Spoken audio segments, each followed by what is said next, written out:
Prince? Prince? Prince?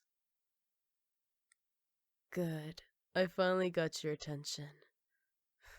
You look so peaceful as you were daydreaming.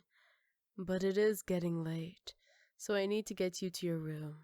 The queen already went to bed and said to make sure you were well rested for tomorrow.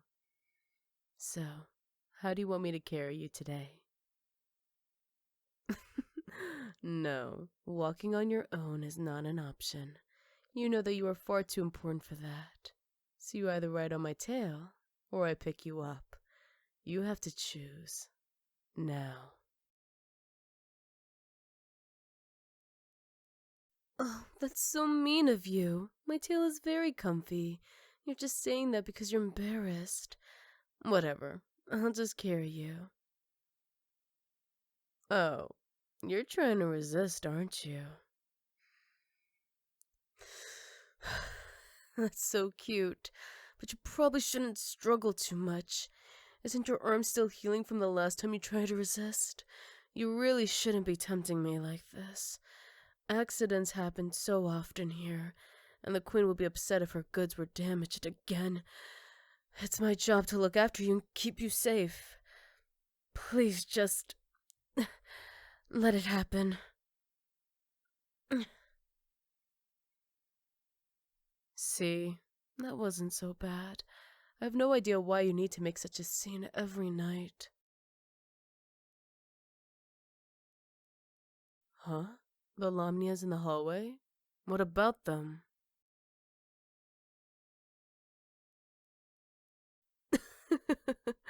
Well, of course they laughed at you. That's what you're here for. Did you forget already? But enough of that. Let's get you cleaned up. Since you've been good, I'll scrub your back with my tail. Gently this time, I promise.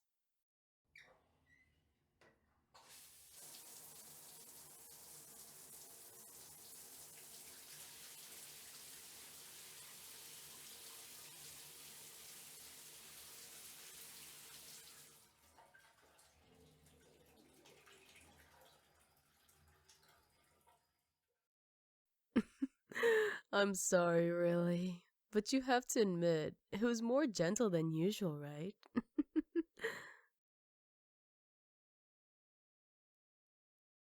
Well, if your back is really that sore, then all the more reason to get into bed. Here, lay down.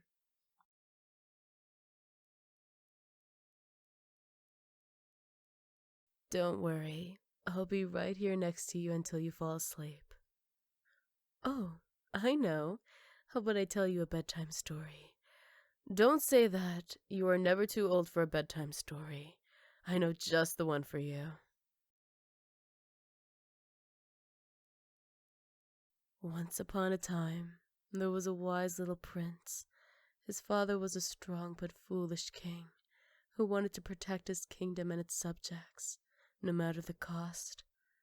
So one day, the king decided to make an example out of a nearby monster den. His son, the wise prince, urged him to reconsider, to remember all the years that they had coexisted peacefully. But his father would not listen, instead choosing to gather a large squad of knights. And so the king, the prince, and the knights marched towards the den that was filled with poor, innocent Lamnias. They launched a cowardly sneak attack and unleashed their full might upon the peaceful den. Do you know what happened then? Well, the peaceful Lamnias were left with no choice but to defend themselves, but the king made it easy for them. It turned out he and his knights had no experience with Lamnias. They didn't know what they were up against until it was too late. Apparently, it's not common knowledge that they can use magic to alter the strength and lengths of their tails, and even the textures of the scales. So the very desperate monsters used their razor-sharp scales to cut the soldiers in half. They used the points of their hardened tails to pierce straight through the thick metal armor and shields the knights equipped, and they used their powerful muscles to finish off their prey, constricting them. completely crushing them, along with their armor, until all that was left looked like a crumpled piece of paper, dripping with red ink. After they finished defending themselves from all the knights, they focused on the king and prince, who they surrounded earlier. 4 girls stepped up and flung their tails at the king.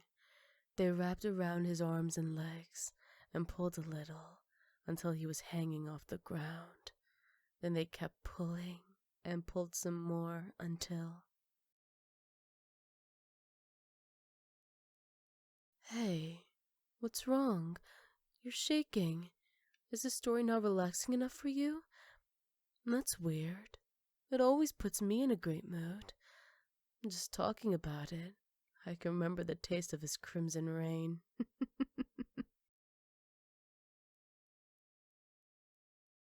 But it's far too late to be upset now. This all could have been avoided if you did a better job at convincing your father. But you couldn't. So he paid the price. And you? Our queen didn't even need her tail to knock down the sword from your hands. You failed your people. You failed as a prince. The king may be gone, but you're in no position to take his place and lead this kingdom. But despite that, our benevolent queen took pity on you and assumed control of your territory to keep it out of economic chaos. The look on your leaders' faces when they realized that these giant snake-like monsters living in a cave actually knew plenty about economic and political restructuring. In fact, your leaders were so incompetent, we had to resist the urge to just eat them and take their positions. We might have if our queen didn't make it clear that the violence would stay in the battlefield. But it's still an option if you don't behave. I said it before, didn't I? Accidents are just so common. But despite everything you did wrong, our queen still allows you to spend each day at her side, ruling together. Yeah, I'm sure it doesn't seem like you actually control anything, but the people think you do. And that's all that matters, whether they trust you to return things to normal, or they just want to blame you for their problems. Either way, keeping you around is best for everyone, especially you, since that's all you're good for anymore. It's better than the alternative, don't you think? My people don't ask much from you. I think we've proven that we're not the barbarians your people thought we were, just like how you're not the prince we thought you were. But that was a long time ago. That spark in your eye has been snuffed out and replaced with a powerful longing. I've seen the way you look at me recently. I know just how you really feel. The truth is, you've come to enjoy our time together. We're not like succubi. We don't emit any pheromones to form an attraction. No, you developed that all on your own, even after seeing what we can do, what we enjoy doing to humans. I know you won't admit it, because you think that's when you have truly lost. That desperate part of you is so cute, too. Hey, how does it feel, knowing that you betrayed the pride of your kingdom every single night that you listened to me? I already know. It feels good, doesn't it? You discovered a real guilty pleasure, and you can't get enough. You couldn't care any less what happens to your citizen, do you? They're just an excuse to this point. Even if we had our way with every man, woman, and child in this kingdom, you still come crawling back to us. You just don't know what to do without us. Well, don't worry. We'll continue to take care of you. Oh, come on. You can stop crying now. I'll do that thing you like. That's right. Just sit still and let me.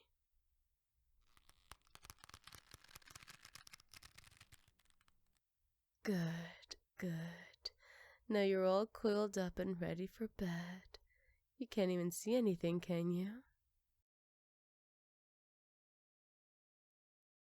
You're wrapped up entirely, completely at my mercy. I could just squeeze just a little bit and make you sleep a little bit more permanent.